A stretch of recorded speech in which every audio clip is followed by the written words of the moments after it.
This is the Horse Radio Network. Hi everyone, Glenn here, founder of the Horse Radio Network, and you're listening to episode 649 of the Dressage Radio Show. Reese and Philip are off enjoying their holiday break, but before they did, I asked them what their favorite interviews were from the past year. And after not wanting to commit, I finally got them to give it up. So I'm going to be bringing those interviews to you today, and Reese and Philip will be back next week.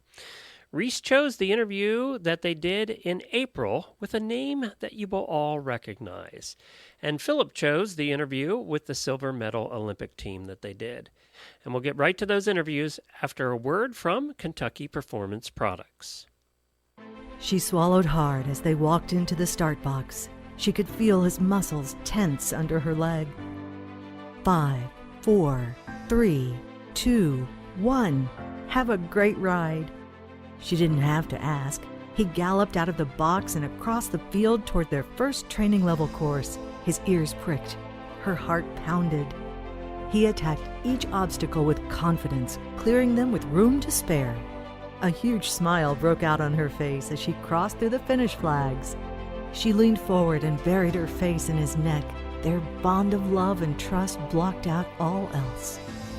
This love story is brought to you by Elevate. Research proven to have superior bioavailability. Elevate supplies the essential vitamin E often missing from the equine diet. Its all-natural formula supports healthy muscle and nerve functions. The horse that matters to you matters to Kentucky Performance Products. Call 859-873-2974 or visit kppusa.com to order today.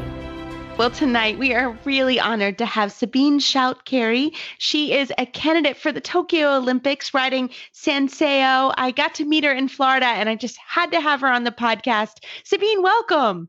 Oh, thank you so much for having me. This is very exciting for me. Thank you. We are thrilled. And, you know, we chatted a little bit in Florida and you're just such a kind person and I love your story and I love your horse. And so I wanted to just have you on the show to tell us a little bit about your history and yourself and your horse. So I'll let you start with your history. Tell us a little bit about who is Sabine. Okay, well, I was born and raised in Germany, and looking back, I mean, that's really great that I got my education with the horses there, and just how the country, the geography is, being a smaller country really gave me the opportunity to experience a lot as a younger kid and teenager, to learn a lot around the horses, because I could just ride my bike to the barn. And, you know, it was more like being together with other kids and growing really up around horses and become horsewomen. So I did my riding, obviously, in Germany, and I was lucky that when I was about 16 and growing too tall for the ponies, I was lucky to ride some Friesians and Andalusians and learned early on kind of a little bit different stuff like riding in side saddle, or I learned how to drive a four-in-hand and to learn how to ride one horse and long line it in the front of me from the saddle, second horse. So just things like that. And really well-rounded education you were getting. Yeah, exactly. And, you know, at the time you think that's normal, but as I grow old, I look back and really I understand even more, though, how special that was and how much it, you know, taught me to be intuitive with animals. And I think it really reflects, I want to say, in my performance too, because like doing so many exhibitions also where you don't have to ride from letter to letter and from movement to movement as you have to do in a competition, you start listening a lot to your horse. When is a good moment to present this or that in your horse? And it's a little bit more of a feel riding because it's not quite as restricted. Then on the other hand, I'm very grateful that I dipped so deeply into the competition riding because I'm fascinated by this high degree of throughness that a horse has to have that you do have to do Saturday afternoon at 3:36, write a test from letter to letter. And there is no room, it has to happen. So I think looking back, it's both such amazing experiences, and I love mixing what I learned from both, mixing that together and make it Sabine, make it me. And so that was the first thing that came to my mind when you asked, who am I?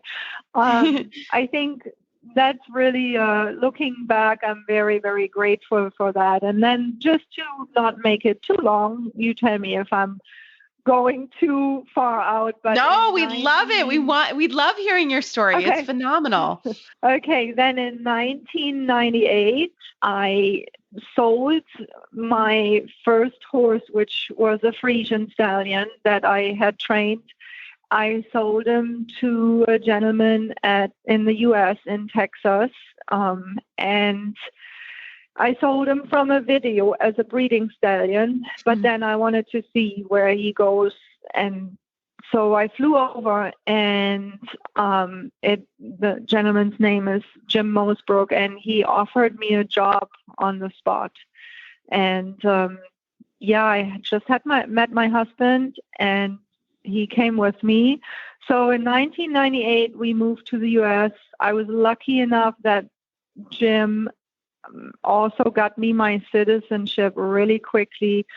We traveled through the whole U.S., which was amazing. My first exhibition, because I also taught my horses how to lay down and sit on command. They can rear on command, just as an interesting movements for the crowd that they like to see, besides the dressage movements. So my first exhibition in the U.S. was at Madison Square Garden. So coming from Europe, that was just mind-blowing.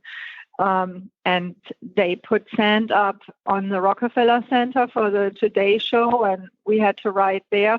I mean, imagine coming from Europe. That's pretty wow. Cool. So I remember that's so cool. That was just like really, really amazing. Not ever been to the U.S.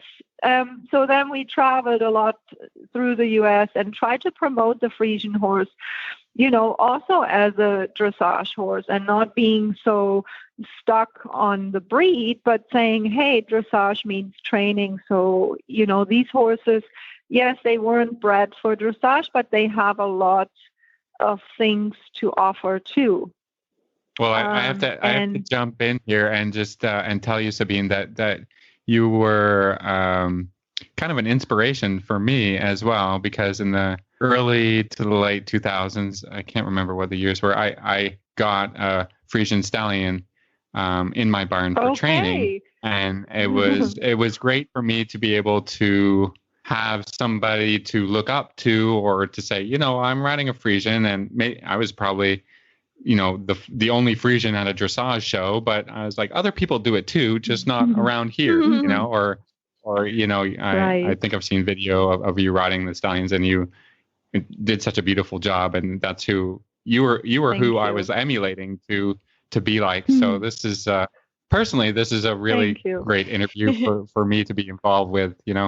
Yeah, no, and it was just wonderful times. But I think also what I want to share, and even for younger upcoming riders, even when we did the demonstrations, we were even in Germany or here, I did tell my boss at the time, I said, look, we can't just do exhibitions because, there might be, if you want to promote this breed, we also have to make sure they're to some degree competitive, and, make it also a little bit, show it from the serious side. So with that being said, I'm touching a little bit on that. It was always in me and our group of riders and kids in Germany. We always wanted to do it correct. It wasn't just the how do you say that, the excitement of riding in front of a clapping crowd. It wasn't about that. It was really doing a good job, but combining it with the movements like the laying down and rearing and doing the dressage movements and doing side saddle and all these things. And just it. And why did we do that? Because this gentleman where the pony club was and the other part of the barn was a gentleman that wanted to promote Frisian horses and Spanish horses in Germany. And so promoting them was also showing them. I mean, we did exhibitions in Stuttgart in the break during the dressage shows, and or Aachen, all the big shows. And so that's what we did a little bit. And then in 2005, I moved to California, and then I would say real business maybe started, in the sense I wasn't working for someone anymore, but I was had my own business. So there was, single horses coming in. And I tried a little bit with the Frisians, but there's not always that liberty of picking. Like when I worked for this gentleman, he let me obviously pick and choose the horses. And as you know, again, they weren't necessarily bred for dressage, especially back then. So it wasn't always the right horse. And then this is also something that's close to my heart. When I feel the horse has a hard time in it, but also really, how do I say that? When I really feel they don't like doing it, then I'm not going to force a horse to do that. But I explain to the owner, every horse has its place. So we need to find what this horse is good for. And for some reason, I never really came across another good one that I thought would be a good fit. And I started slipping slowly into warm bloods, which was great. And slipping into warm bloods. It's a funny. Yeah. And looking back now, I mean, what an amazing journey. I mean, to go from that to traveling pretty much the world with doing demonstrations, but now touching into the competitive world to that extent is just mind-blowing for me. I mean, I'm just really have to pinch myself. Yeah. So sorry, go ahead. No, continue. I was just going to say, when did you meet Senseo? So actually, Senseo's owners, Alice Womble-Heitman and Dr. Mike Heitman, they are from Texas, from the Houston area, from Hempstead. They have Horsegate Ranch there.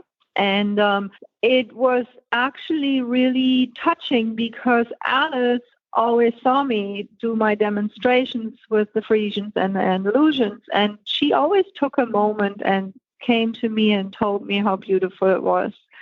So there was always a connection. And when I moved to California, I mean, literally a week after, she called me and she said, would you be interested in training one of my horses? Because she thought I was only, working for Proud Meadows. So there was a, little bit, I mean, I would have been open. But anyway, so I said, yes, let's do it. So I got Cacique from her, which was a little bit of a troublemaker when I first got him. He was a stallion, and he had a lot of his own ideas, but he was also a great challenge for me and I'm looking for the word. I learned so much from him, and he learned from me. So it was great, and I was able to bring him up the levels and qualified him for Gladstone, showed him in the CDIs. And then Alice said to me one day, she was so happy with what I've done with Cacique. And she said, well, I wonder, my gosh, what you would do with a horse that you got from the beginning. And she said, let's get a young one and let's see. So then she sent me to Germany, but she was going to come and her family were going to come too. But at that year, there was a hurricane and they couldn't leave. So I went by myself, and I went a week, and I couldn't find anything. And Senseo was the last horse on the list. and I really just fell in love with him. It was easy. He was just, people always ask me, what did you like when you bought him? Because he was just under 3. We saw him in October. And so he was just getting ready to be under saddle. When I saw him, he was only 3 times under saddle, so I did not want to get on. But I saw him on the lunge line, and he was just so rhythmic. Like, I was just blown away going on that small circle, how powerful and how rhythmic he was going, one step like another at that age. And then obviously his gaits. Alice loves beautiful horses, so she kind of did whisper in my ear, try to make sure it's a pretty horse too. So he definitely fit the bill there, which I first thought, oh my gosh, that's even harder, to find talent and the looks. So. Yeah, and then I told her, hey, I think I did see something that I really like, but I need to ride it. I don't want us to get into this not feeling it. And since I didn't come the first trip, we waited 3 weeks and we went back, and I got on, and he had exactly that feeling that I saw, this like one step like another. And I've talked about rhythm, but with the rhythm, it's also the balance, how balanced he was. And I think that still shows a lot, like that same step, and obviously the quality in the gaits, but that good natural balance that he had. Yeah, and that's how Sanseos and my story started. And I can only say, I'm starting now too with young horses, and I'm trying to always remind people in the horse world that, yes, of course, Grand Prix is amazing. And, even to where I am with Sanseo right now, that's obviously really, really amazing for me, at least. But when you bring a horse along the levels, there's a lot of fun things too. So I really try to purchase or buy something also when there are 3 or 4, so I can do young horse classes. And even with Sanseo, looking back, how amazing.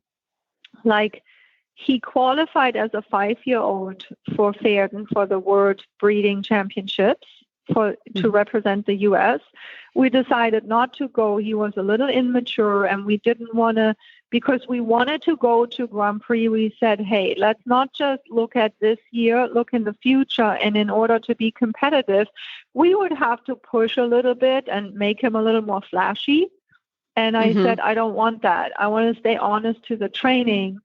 And he wasn't mature enough to push him a little more for that. And then when he was 6, we had the same, so he qualified again for Pferden for the World Breeding Championships. And that's when we thought, hey, he's much more mature. And I remember just also wanting to do that trip to give him an experience of what it means to travel overseas, to cope with, being showgrounds in Europe that are way more busy and more cramped in than some of ours. So that was really also a reason why we wanted to do that trip. So as a component to do for his development as a Grand Prix horse, to do one of those trips. And then what did I do then? Then we did developing Prix St. George, which was really fun, and he won Chicago with a really high score. And then after that, we went the first time to Florida with him and did the national regular Prix St. George. And then the year after that, I think, was right away the Pan Am year, where I started doing CDIs, small tour. And he was on the short list, and the short list went to Europe. And then he ended up being on the team, which was, amazing. And then the whole experience in Toronto. We saw you there, Phil and we saw you there. Yeah. We were there. We were in the stand screaming for you. Oh, well, that was amazing. And, but that's what I was just trying to list real quick in the sense of how cool is that? I mean, so it doesn't, cool. you know, and not every horse always makes it to Grand Prix, and we shouldn't be upset by that. As I say, every horse has its place, and there is enough things we can enjoy in the journey. And so, yeah, that's a little bit, I would say, our story. And Sanseil is, you know, a 15-year-old. It's so cool. Hanoverian 15 years stallion. together. Wow. Yeah. Well, 12, right? Because we got him. 12 years. Yeah. Oh my gosh. So now the Olympics, I mean, you did Pan Ams and now looking forward to the Olympics in a few months. What happens now? So we're kind of recording middle of April.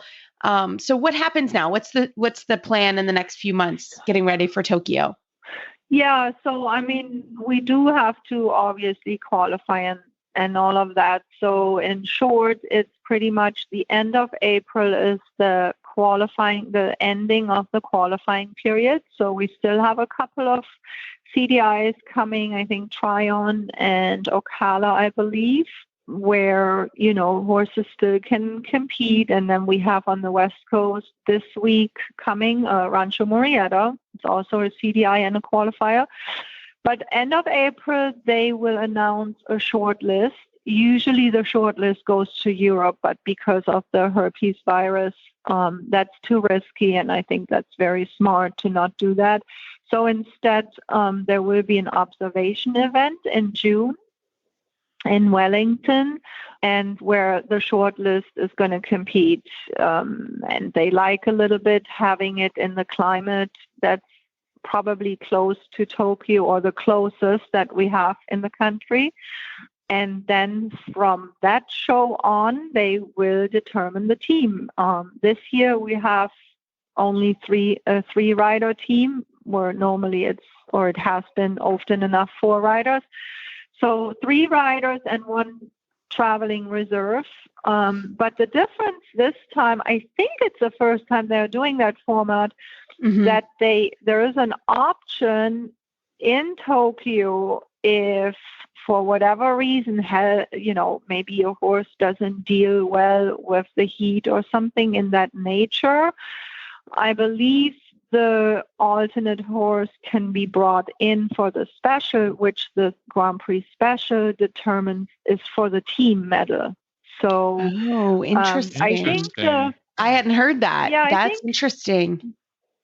I think the alternate rider this year has a little bit more, hopefully also fun, because it's obviously a tough spot to be in, because I think most of the time you're there until the jog, and after the jog, unfortunately, you have to kind of go in your room and wait.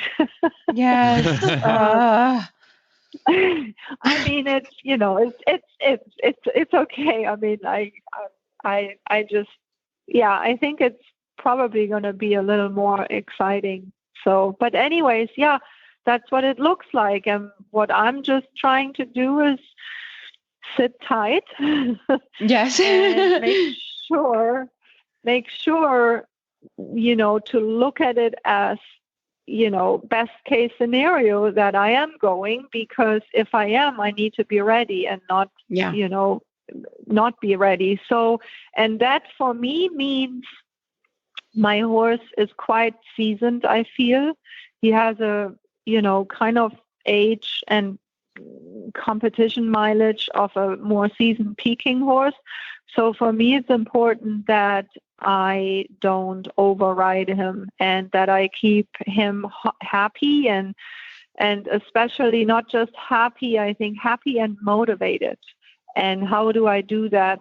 Well, I would love to ride every day, because there's so many things I want to work on, but really hold myself back and keep things how they are, improve what little things I need to improve on and I need to touch up on, and stay competition fit, both mentally and physically, and actually both him and I, because it's for me the same, and we can't forget that.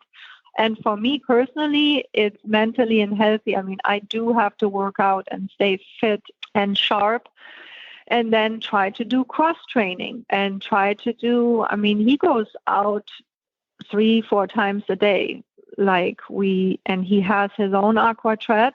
So I also try to do, like today was aqua tread day. So I'm not riding 5 days a week. And he's getting a little variety in his work. Yeah. Yes, correct. Lots of hand grazing. Right now, I will say I don't turn him loose out, which he has been all his life, and I'm big on turnout. And I always thought, when I read about other Grand Prix riders, I always thought, they should turn out. Mm-hmm. But being the first time in that place, it's just scary. I mean, I can't help it. And I keep telling him, honey, you're going to, and he has been turned out 7 days a week. But I keep telling him he's going to have the most beautiful retirement too with Alice. Yes. But, lots of hand grazing. I mean, he gets at least an hour hand grazing. And, I turn him loose in our round pen, so he definitely can roll and, jump around if he has to. Yeah, so that's a little bit what I'm trying to do. And, stay on the game, but don't overdo it. And that's a fine line. And that everybody has to ask that themselves. There's no recipe and there's a risk to it, because how much is too much and, how much is not enough? That kind of, it's nerve-wracking for everybody, but you just got to stay. What I try to do when you're questioning that, I just try to ask myself, well, what got you here? That gut feeling. I trained him. Yeah. What did you do before? You also didn't ride 5 days a week, and you did variety before too. Yeah. So I can imagine that's really, it's a hard time period. It's a few weeks, but it's like, oh goodness, it's hard. And coming off of Wellington, where there's a lot of pressure and a lot of heat, and I can imagine it's a hard time for sure. And I think it's quite interesting to ride at that level, because it comes down to this kind of management. Your horse knows everything. Yes, there's always things to improve, absolutely. But I think the biggest question I have now asking myself always, well, how many days before the show? How do I lead up to it? What do I do in between the show days? If like the last show, it was so spread out. We had Tuesday the Grand Prix and Saturday the special. So what do you do in between? And it's, lots of hours in the stall, more than at home, because I don't have the option, hand grazing. Yeah, there's nowhere to hand graze during there, the day. really. There is no, exactly. And so I think that's a whole new chapter of where you have to have confidence and and play around and learn by mistakes, Yeah. And with him, Sure. You just learn it by doing it, and I shouldn't maybe have said by mistakes, learning by doing it, because, like my little strategy also was I showed November the last time, and then I was showing the 5-star. So the 5-star was a big show for me. So the week prior, I took him Saturday into a national class just to see what I have. So those little strategy plans. And looking back, talking about making good decisions, I was like, wow, that was a really good decision you made. And I can tell you hundreds of bad decisions. Yeah. It's an animal, he's a stallion, so I have to watch a little bit also. Here in Wellington, I'm sure it's a little bit also with the heat. He was perfect gentleman. In Thermal in November, it was quite cold. He was hot. Really like stallion. He was ready to go. And I had I had to deal a little bit with that too. And you have to remember that. And that's what I mean with the management. You just have to think a lot. I also write a lot of things down so I can look back. Okay, if I showed in a colder climate, I look back, how many days, what did I do? and then in a more warmer climate, or if I have a couple shows close to each other, what did I do in the middle? I mean, just to That's a great tip. Enrich. Yeah, just to, you know, in the end in your head what you want to do, but still it's always interesting to just read a little bit back, and there's always a little thing I may forget. Yeah. No. Oh, I love it. Well, Sabine, we could keep you on air all night. Your story is so amazing, and hearing what you have done with Senseo and just the whole journey is didn't happen overnight, and it's so fun to hear it. And but how can we find you online? Tell us about your sponsors. We'd love to hear all that. Okay, first of all, I really my gosh, there is never enough thank yous and gratitude to Senseo's owners that I can even share this journey with them and their horse. And so that's, Horsegate Ranch in Texas, in Hempstead, and that is Alice Womble and Dr. Mike Heidman. And my online, so my website is Sabine Shoot Carey, www.sabineshootcarey.com. And I have an amazing village behind me of companies, but also friends and products I strongly believe in that support me with Senseo and our journey. And I would love to tell you about them. So it's Platinum Performance, a really, really high-end supplement company out of California. I have Röckel Equestrian, super quality riding gloves out of Germany. Cast Sports for my helmet. The Horse and Rider Boutique that has always beautiful clothing. And I have a very dear saddle supporter, the N2 Saddlery, which I love that saddle.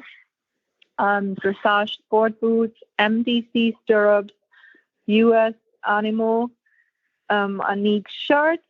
See you at X Tag Store, and I love Nupa Feet, the Nero boots, Equine Original Products, Dara James design for the beautiful stock ties, and Lux Heavenly Bodies for really important sunscreen for us riders riding always outside. So I really, really thank all these amazing sponsors. Absolutely. Well, Sabine, thank you so much for coming on. We are going to be cheering you on your journey to Tokyo, and fingers crossed. And thank you for sharing your story with us tonight.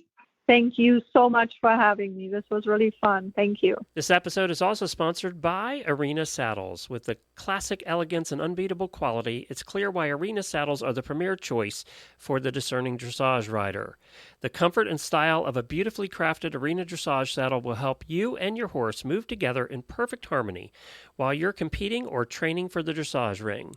You'll enjoy unmatched close contact that will enable you and your horse to perform in rhythmic unison and catch any judge's eye.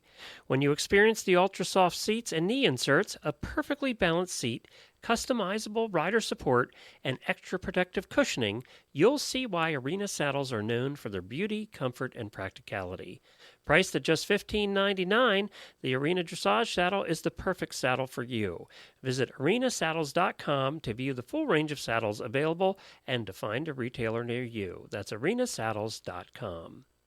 Well, tonight is truly an honor. And in the Olympic Games for Phil and I, we have the U.S. silver medal winning team, Stefan Peters, Adrian Lyle, and Sabine Shoot Carey. We are so happy to welcome you all. Thank you for coming. Sure. Thank you for having us. Thank you. Well, I mean, we have been watching you guys and all cheering you on. And so, Stefan, what was this Olympics like? You were the veteran on the team, and wow, just the whole experience. Can you kind of tell us how this Olympics was different for you? Well, I'll try to tell the story without getting emotional. I haven't been able to do that anytime I told the story, so today might not be any different. But, we all had a good go in the Grand Prix, but as we all knew, the Grand Prix Special was the team deciding day. And Adrian went in with a super test with a 76%, and Mopsy went in with a 77. And at that time, we knew we had to be about 2.5% ahead of Denmark. And in order to get the silver medal, we needed to squeeze it another 1.3% further. And when Sabine went in, I was sitting behind Adrian in the grandstands. I was holding on to her shoulder. And with every single step, that bronze medal came closer. And we were just, even the bronze medal would have been just so incredibly exciting. And then with every single step, that bronze medal was reality. And at that time, I had to go to the bathroom so bad. I didn't even, I had to go. I couldn't watch Charlotte Dujardin go, because now I knew if Sabine's score was 1.5% ahead of Charlotte's score, we had the silver medal. I went to the bathroom, came back, and I found myself within 20 Japanese volunteers. I saw the end of her test. I saw the score, and I started crying like a little kid. And all the volunteers started coming up to me, and they said, "Sir, are you okay?" And I said, "Look, you guys, I've never ever been better in my life." And it was just one of those crazy moments. And I went then to confirm over to the warm-up area. Said, "Haley, did this really happen? Do we have the silver?" And she said yes. And it was just one of those amazing moments, but one of the best moments in my life. Just incredible. And I'm so thankful for my amazing teammates and their horses. The whole experience was just absolutely incredible. So, Adrian, I was going to ask you about, we've talked a lot about, like on our show and with Sabine and with the Paralympians, the challenges of this Olympics with doing the extra quarantine and then the flights to Tokyo. Can you just tell us a little bit about all what that experience was like and how challenging it was? Because sometimes people don't appreciate, what the riders and horses go through to just even get to the venue. Yeah, absolutely. This was definitely, for me, the most challenging logistics of any games or world championships that we've been to, starting with a week-long pre-export quarantine for the horses, which was in Aachen, Germany. So for us, that means already you're getting on a plane, flying over there. We actually got there a little bit earlier than the 1 week so that the horses would have 10 days to rest and fully recover, and then also train, of course, because you're getting ready for the Olympics. So we were there, and then it's the long trip from there to Tokyo, which was a very long horse flight. They had to stop and refuel in Dubai. We were able to have one groom, Morgan Klingen-Smith, who flew with the horses. And so she took, detailed instructions from every single groom and rider about everything that needed to be done with their horse every step of the way. Huge responsibility. She did a wonderful job. And then even the flying of the people, our federation and Hallie are so amazing. They're thinking ahead, so they flew the first set of people 2 days before the horses. And then the grooms, most of the other grooms went 1 day before the horses so they could be sure they got through the airport, which is in itself a process. It was about 3 hours minimum for most people to get through the airport, through all the COVID testing and all the paperwork and that stuff. So they flew the grooms the day before so that they could be sure they were there when the horses arrived. And then the horses left. The riders stayed to load up their horses in Germany. Then we went to the airport, and then we met up with the horses at the venue. So for sure, a lot of moving parts, and it was really beautifully orchestrated that they were able to pull that off as amazingly as they were.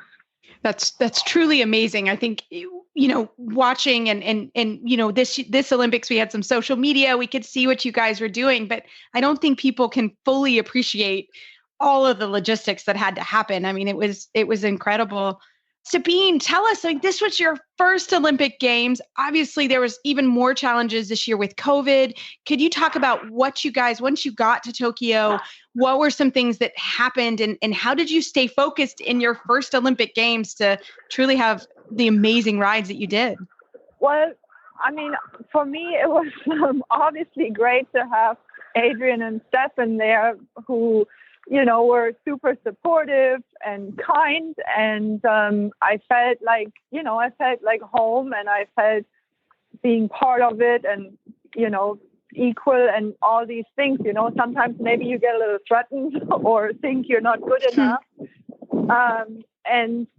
So that gave a huge comfort because I've been asked that question a lot. And for me, I haven't even thought about it because it is so natural, because I always felt, I know both from previous events, etc. And it was very natural. So, but then when you think about it, because they have that quality, it was very easy. I felt really home and just could focus on my writing.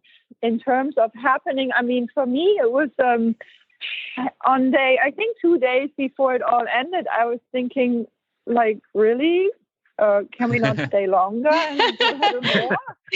I really had a great time. And one of the things I did before I left, I had texted a couple friends and colleagues that had been to Olympics and just thought it would be a cute, interesting, and neat thing. I just asked them, hey, what's your advice for a first timer?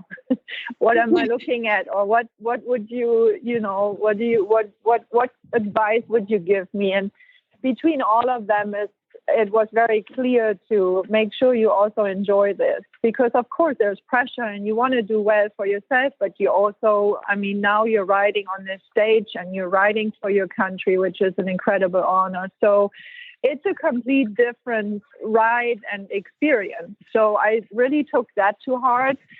And just the experience also, I've been asked afterwards a lot, and I watched my test the first time last week on a big screen, and I can understand why this question came up. They asked me, so why did you look so, it's not sad, but serious after your Grand Prix? And I said, guys, that was a job. I did not know what score I'm getting. So if maybe I wrote for myself, I would have jumped up and down because it felt really special. But I'm here to do a job, so I need to first know and have clarification from everyone that it was good.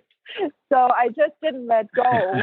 But that's part of when you say, what was that experience? That was the difference. I said, if I ride by myself, I probably would have been much more loose.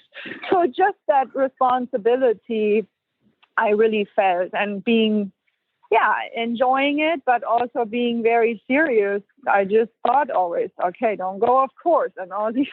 I think we can all relate to that, I guess. We can all relate. Never been in that position, but just I can really relate. Speaking of performances, Stefan, we know now that you are super famous, TikTok meme, all of that. So maybe I can ask you a little bit about, you wrote to a pretty modern freestyle music. How did that all come about? We saw the producer come on and talk, he gave a little speech about, how he made the music. So how did that come about?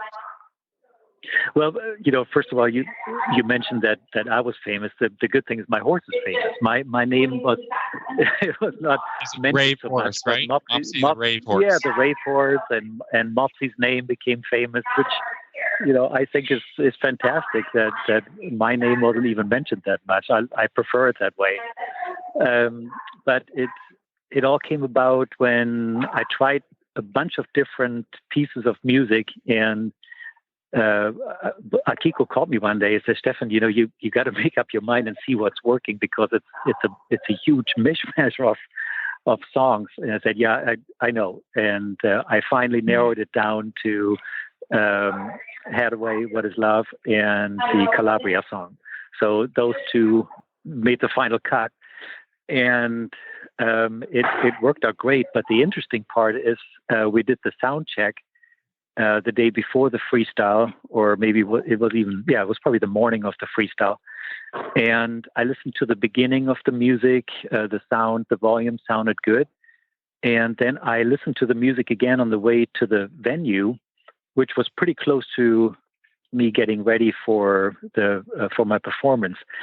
And I listened to it again, and I said, Haley, I gave you the wrong freestyle. So this was half an hour before my ride. And this was the old freestyle that I actually did the sound check with. I only listened to it for a few seconds, and I should have listened to the whole thing. So Haley actually called Terry Gallo, who did the freestyle for me. She woke her up at 4:00 in the morning on the East Coast, and then she emailed the correct freestyle. And while I was warming up, Haley actually was able to get the freestyle to the tower. Of course, the sound engineer wasn't very happy with me at that time, but he did play the right music. So that was kind of a last second deal. And, the way I picked that music on parties before, I used to DJ here and there a little bit. And, anytime you needed to get a crowd going, it was those two songs, And we decided to put those in the freestyle, and I still need to do a little bit more polishing on it, but obviously that caused the interest from Kevin Hart and Snoop Dogg on Kevin Hart's show. Yeah. So the producer called me up, producer Sarah, and said, "Hey, Stefan, guess what? This is the producer of the Kevin Hart show." I said, "Yeah, sure." I said, no, this is true. This is really happening. And can you bring Mopsy up to the show, to the Kevin Hart show? I said, well, Mopsy is still in quarantine. That won't be possible right now, but we could bring another horse up. And I mentioned that it might be probably a good idea to check with their insurance to have a horse on stage. And then they called me back and said, "Yeah, you're right. Our insurance said that's not going to happen." But the producer said Kevin and Snoop Dogg are willing to come down to our place and do a little clip right there. And Kevin Hart, not being the tallest man in the world, sitting on an 18 two-hand horse, it could be interesting. But I'll believe that when I see it. So we'll see if that happens. Oh, okay, that's pretty cool. Yeah, and I'm a big fan of the modern freestyle music. I think it's the way the sport is going and how we have to innovate and I commend you for getting some dance music in there, because when we're watching a horse, we all want to be moving along with the horse and having fun, and that's amazing. Yeah, I agree with you. I mean, either way, if it's moving, I think there's so many wonderful freestyle that are a bit more emotionally and move you that way. But, if it could also include a little bit of a sense of humor and a party atmosphere, it can be moving as well. So I think there's room for both kind of freestyles. That is fantastic. And Adrian, kind of on the same line, I'm not going to lie, seeing you on the Today Show, my niece was with me. We all were there watching. I mean, what was that like? I mean, that's part of my morning routine. So I love that.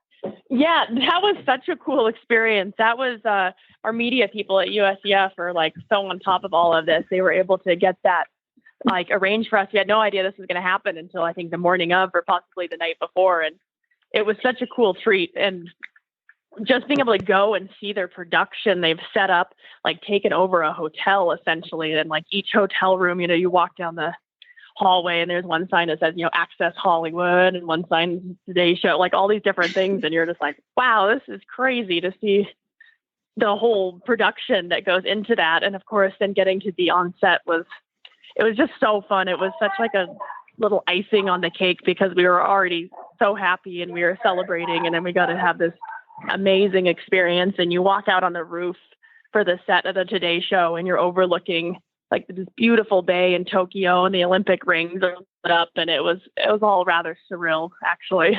It's really neat. So Sabine, we talked about, the Grand Prix and probably Grand Prix Special, a lot of team pressure. But then you get to the freestyle, you've done a lot of exhibitions and performances. We talked to you before about that on our show. So how much did that performance aspect help you to put on just an amazing freestyle, and you were 5th overall by the end of it? I mean, did that feel more like a performance to you? Well, honestly, again, I don't know. Somebody really hammered that into my head that I was there to write that special and the Grand Prix. So I did not expect to be in the freestyle. So I never did a new one. I wrote an old one from 2018 Nations Cup that had a little easier floor plan. And the last time I've written it was at the Nations Cup. So looking back, yeah, I wish I would have thought that I could end up in it and be better prepared. But it's not like that it's a bad freestyle. I'm just saying. So to answer your question, I think it came in good that I've done performances because last minute, without practicing, I put two different elements in it. Two Piaf pirouettes to kind of still gain a little bit on degree of difficulty.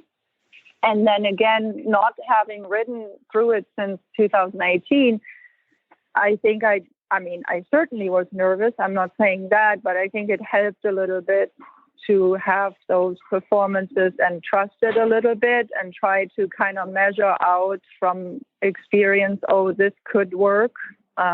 So yeah, it was super fun and it worked out really well. And yeah, it was great. Oh, it was great. It was great to watch. All of you all. It was truly great. And so, Stefan, kind of my final question for all of you, Stefan, maybe you could start, is just the competition and the level of riding was truly amazing to watch. Can you talk a little bit about kind of your overall feelings with that? Yeah, the neat thing is I think all of us used to look a little bit more, especially me, in previous years, we used to look more at the European standards. All I had to do is look at the standards of our trials and look what Sabine and Adrian, how Sabine and Adrian rode their horses at the trials. That was incredible. And honestly, I told myself, look, there's no need to go crazy and try to be better, which I don't think I could be, but just to be, I was so inspired to be as good as both of them. And, I think that team effort and that team bonding, the environment that our federation created for us, it was honestly another honor to ride on another dream team. And I'm so grateful for that. There hasn't been a single day where I haven't looked at the pictures. I texted Adrian yesterday, who made just a fantastic video and captured all the horses so beautifully. And honestly, there hasn't been a single day where I haven't looked back and just thought about the whole experience with so much gratitude. It's just simply incredible. So huge thank you to my teammates who inspired me like nothing else. It was fantastic. Wow. Adrian, how did you feel? Yeah, I agree with Stefan so much. Our team was just amazing, and it is inspiring to be around such great riding and training. And, one of the things we're really proud of was that in the special deciding that team medal, we did not have a single mistake out of all three of our tests. And, I'm not sure there was another team that had every single rider go clean. And so it's really cool to know that we earned that silver medal by really being correct and really being exactly, pulling every point out that we wanted in our riding. And the riding, to get back to your original question, the competition was just fabulous. I thought the riding was so good, especially those top rides were just so inspiring. And it was really fun to see the harmony, the correctness in these rides and to see it being rewarded. And it was just an amazing competition for sure. It was truly amazing to watch. Sabine, your first Olympics, how did you feel with that, with the competition and watching? Because it was inspiring for all of us. Yeah, it was clearly amazing. And a couple of things I remember, Aachen already, I was so happy we had that quarantine. Maybe some others don't, but that was already like such a treat to be able without, being on the competition time frame, that you had time to watch and observe and watch each other. And I had my my previous trainer come visit, and see Santeo. I had spent 2 months with him on a training grant, so he knows us. And just to hear also one of the things in the conversation, he said, the Americans are really known for accurate, beautiful riding, and everybody has beautiful positions. So that was kind of cool. I think I had shared that with a lot of people. It was really cool to hear that what image we put out there, and not just us three, but he meant really that's already an established saying for the Americans. So I feel like really this whole program being picked up with all the different, young horse program developing and high performance program. I mean, this whole pipeline of how we get to bring the best out of the horses and athletes is really shining through. It always takes a while, you have that idea and you implement it, but I think the fruit, how do you say in English, the fruits are coming now from it. And then, in Tokyo, depending on your ride time, for me, I don't know why, but I watched Catherine before and in the Grand Prix, because it worked out with my time, with my rides and everything. And it was so beautiful. And it really, her correctness, it really also inspired me just as a right before. Just get that in my head to just don't rush through it and just take your time and really pay attention to good communication with your horse and not be distracted and all of that. And when I said earlier for my teammates, I actually was thinking I didn't mean that I could have felt threatened, but rather not intimidated. They did not intimidate me, but like both said too, it's more inspiring. So anyways, that's just a little correction. But then in the special, I watched Carl Hester's ride, and that was just the same. It was like, my God, he's one of my favorite riders. Just the time he takes, the correctness, and you don't see that much, but when you know enough, you do see, but it's so settled. And also how he deals with a horse that can be a little bit spooky from what he has said. It was just so beautiful once he went in the ring, how the horse was just with him. So that's just also incredible. And just being for 3-4 weeks around that caliber of riding is just like a little kid in a candy store. I as I say, I didn't want to go home. I just want to be around that because it lifts you up, it inspires you. And again, I use the word threatened, but it's wrong. It's, you're not intimidated and inspired. So I wish I could do that like every 6 months, maybe for 3-4 weeks. Please. Oh, well, I can't thank you all for your inspiration to all of us, because we were all watching and it was truly amazing to watch. You were inspiration to me and Philip and all our listeners as well. And truly, this was an honor to have you all on. Thank you for coming and to interview. We've not interviewed a silver medal U.S. team ever. And truly, thank you all for the inspiration. And Stefan, continue with the internet memes. We love it. And bringing dressage to the forefront. Thank you all, and congratulations on the silver medal. Unbelievable. It's been an honor. So thank you very much for having us. Thank you so much. This tip was brought to you by Total Saddle Fit, the shoulder relief girth that Reese and Philip both love. And here's why. The saddle fit solution you have been waiting for is finally here. TotalSaddleFit.com is proud to introduce the shoulder relief girth.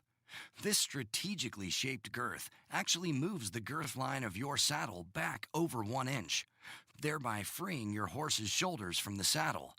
Traditional girths pull saddles up against a horse's shoulders and often over the top of the shoulders. The shoulder relief girth's recessed ends allow for the billets to buckle into the girth farther back to give your horse unparalleled freedom of motion. We are so certain that your saddle will fit better and your horse will be more comfortable that for a limited time we are offering a 30-day, 110% money-back guarantee. If you are not totally satisfied with your shoulder relief girth, send it back for a full refund plus 10% of the purchase price. Don't wait. Order now for the best saddle fit solution available. At TotalSaddleFit.com. Visit TotalSaddleFit.com.